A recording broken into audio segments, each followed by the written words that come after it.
je m'excuse en paix, je suis dans un bus, je me dirige vers le travail. Mais j'ai eu cet accident avec cette voiture, c'était dans une grande vitesse. Et bon, je ne me rappelle pas de ce qui s'était passé parce que j'étais presque mort.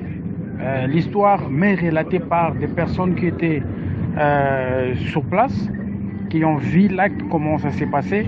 La voiture m'a roulé et a pris fuite. Et par après, l'ambulance est venue, m'a pris, m'a amené dans un hôpital à Johannesburg. C'était à Sandton. Quand l'ambulance m'a appelé dans l'hôpital, selon les diagnostics de l'hôpital, c'est un hôpital qu'on appelle Netcare, c'est à Johannesburg. Alors, selon les diagnostics de l'hôpital, était que je devrais mourir. Ou soit, si je reste en vie, je ne parlerai jamais et je ne marcherai plus. Ça, c'était les diagnostics des docteurs. J'avais des docteurs, un Indien et l'autre, c'est un blanc, un docteur qui venait de UK, de Londres. En fait, quand ils m'ont emmené à l'hôpital, j'étais interné en réanimation, en coma. On m'a mis en sonde, je ne sais pas ce qui s'était passé. En fait, selon la loi de la fédicide, dans des hôpitaux en fédicide, c'est que quand une personne, on amène une personne par une ambulance qui a fait l'accident de l'état où j'avais fait, on lui donne 6 heures du temps pour qu'il montre au moins un signe de vie, qu'il présente au moins un signe de vie. Et après, on m'a donné ces 6 heures. Je ne bougeais pas toujours, parce que j'étais presque mort.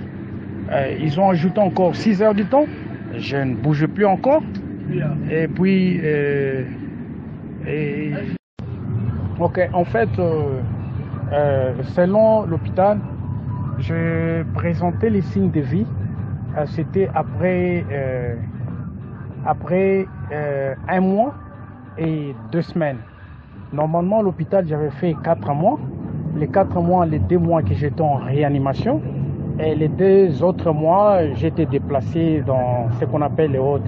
Donc, je n'étais pas encore en réanimation parce que c'est le temps où on m'avait enlevé les sondes que j'avais.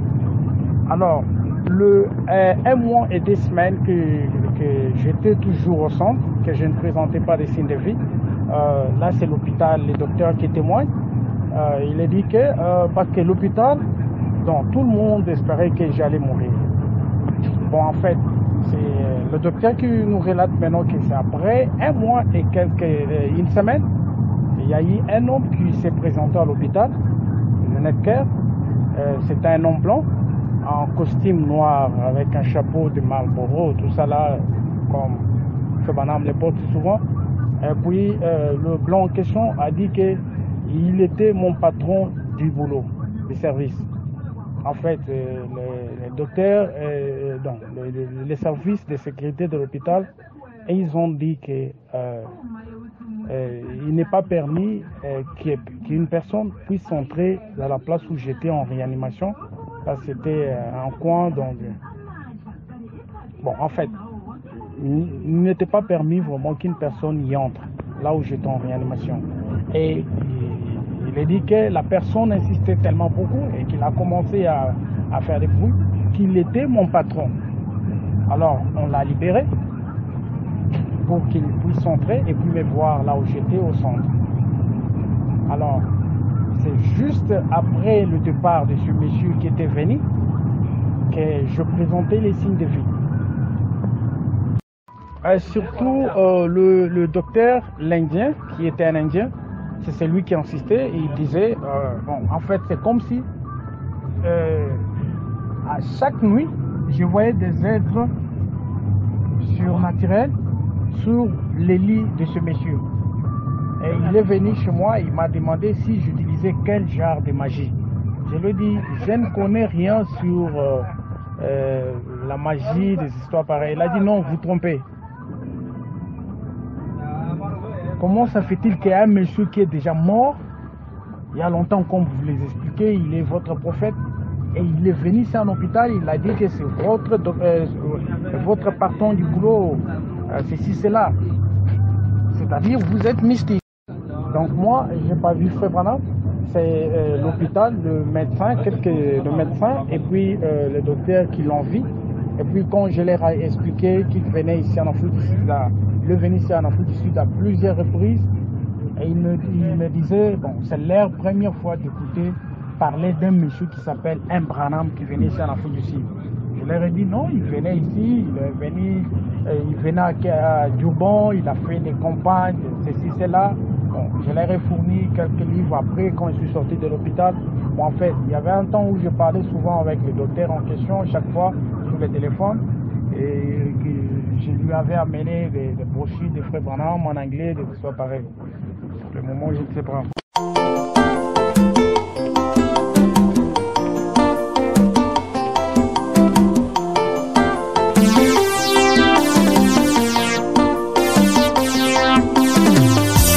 Oh la mort, où est ton aiguillon? Oh la mort, où est ta victoire? Ce que nous appelons la mort, ce n'est qu'un moyen de transport. La mort n'est qu'une voiture qui nous aide à laisser ce corps mortel pour saisir le pays éternel, où nous revêtirons les corps immortels.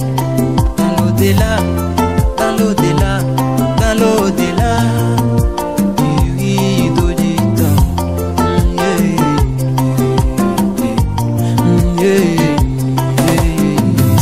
Oh la mort, où est ton aiguillon? Oh la mort, où est ta victoire? Oh la mort, où est ton aiguillon?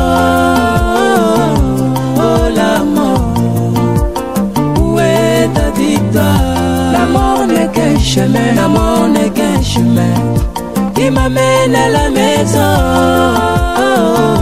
vers ma demeure, la cité éternelle. La mort n'est qu'un chemin, la mort n'est qu'un chemin qui m'amène à la maison, vers ma demeure, la cité éternelle. Yoliwa, Yoliwa, elongala yedeliwa pingo. Yoliwa, ozali eloko pamba. Oh Yoliwa, Yoliwa, elongala yedeliwa pingo. Yoliwa, ozali eloko pamba. Tala yozali semu, tala yozali semotuka. Oye kome mangala lola na mboka kembo, mboka bwanambe. Oye bisengo sukate. Tala yozali semu, tala yozali semotuka. Oye kome mangala lola na mboka kembo, mboka bwanambe. Oye bisengo sukate.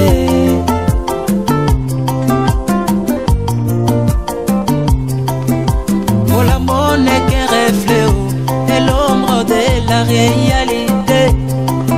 Un jeu ma théophanie qui vit dans l'au-delà, et la mort dans la chair n'a plus de fait sur moi. Quand je traverserai, oui, la rivière Jourdain, je verrai bien les secours de tous mes bien-aimés, et je verrai William Branham assis sous un arbre, habillé en bleu du travail, et je le reconnaîtrai par son sourire.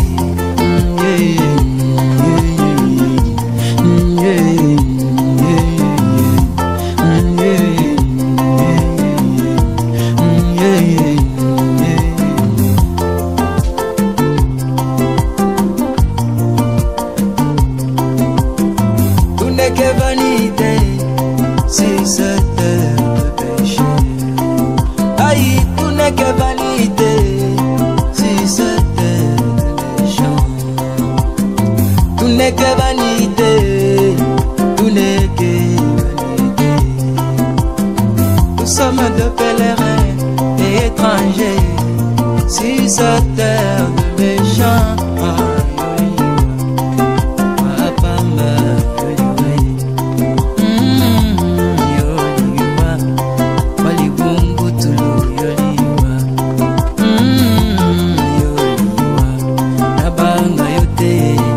Nazali mwana mokozi ayoyoyoyo ayoyoyo Nazana nguya ya kuzikwa ayoyoyoyo ayoyo Nazana nzoto yekufa kateo Nangambo ya ebale ezali kozela ngai Kuna na mboka lola Oyo pasi ezali te Minyoko ezali te Koina na ezali te Kuna ezali se Bolingo, kaka bolingo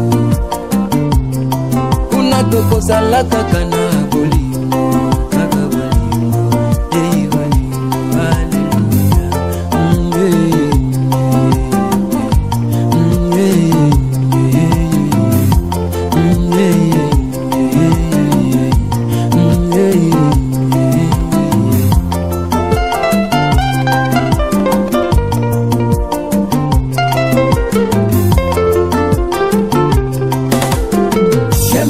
Ufani qui m'attend dans l'au-delà. Je m'attends au Fanny qui m'attend dans l'au-delà. Je m'attends au Fanny qui m'attend dans l'au-delà. Je ne verrai jamais Katoto.